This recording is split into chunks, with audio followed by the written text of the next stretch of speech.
2016 চনৰ 31 ডিচেম্বৰৰ নিশা কেউফালে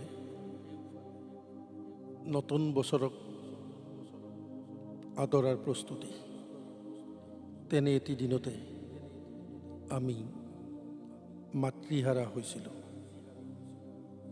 মা গুচি যোৱাৰ পিছৰ পৰাই বহু সময়ত মাক লৈ বিভিন্ন কবিতা, বিভিন্ন গল্পৰ মাজত মাৰ চৰিত্ৰটো অংকন কৰিবলৈ চেষ্টা কৰিছিলোঁ। আৰু সৌসিদিনা গভীৰ নিশালৈ টোপনি অহা নাছিল। হঠাৎ মাৰ স্মৃতিবোৰে আমনি কৰিছিল। তেতিয়াই এটি কবিতা লিখিবলৈ চেষ্টা কৰিছিলোঁ। কবিতাটিৰ শিৰোনাম মাত্ৰ এবাৰ সপোনত আহা না ও মা। মা, মই জানো মই লিখা এই অভিমানৰ চিঠিখন তুমি আৰু কেতিয়াও পঢ়িব নোৱাৰা। তথাপিও কিয় জানো আজি তোমালৈ চিঠি এখন লিখিবলৈ বৰ মন গ'ল মা। জানা মা, তুমি গুচি যোৱা দিন ধৰি এতিয়া আৰু মই কাৰোৰে বকনি শুনিব নালাগে। ৰাতি ৰাতি পলমকৈ ঘৰলৈ আহিলেও এতিয়া আৰু কাকো এই উত্তৰ দিব নালাগে। মোৰ বাবে এতিয়া আৰু ৰাতি কোনেও ভাত সাজ আগত লৈ অপেক্ষাও কৰিব নালাগে মা। কোনেও এতিয়া আৰু মোক অভিমান কৰি নকয়, এতিয়াহে তোৰ সন্ধিয়া লাগিল, এতিয়াহে তোৰ ঘৰ সোমাবৰ হ'ল।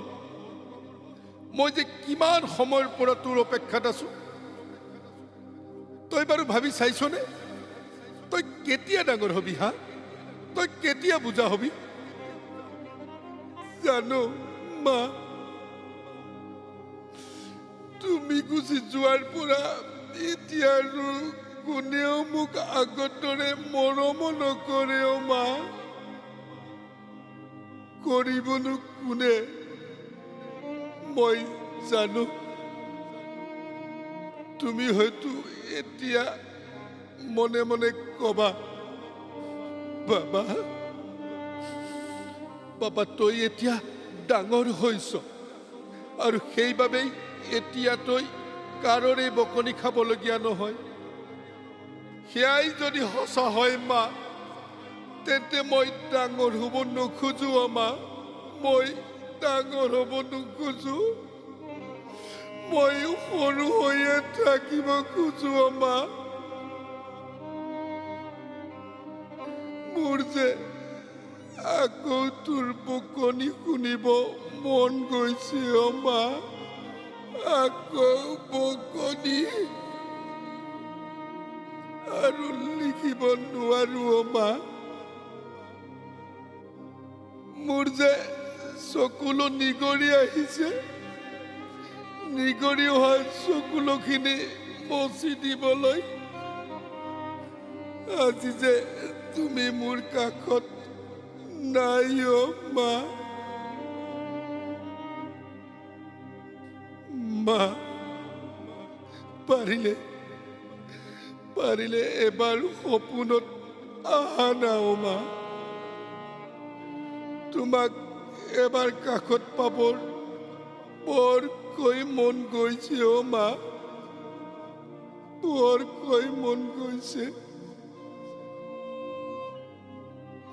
তোমাৰ বুকুত মুখখন গুজি বৰকৈ কান্দিব মন গৈছে অম্মা, বৰকৈ কান্দিব মন গৈছে। তুমি এবাৰ মাত্ৰ সপোনত আহা নাও মা, তুমি এবাৰ মাত্ৰ সপোনত আহা না।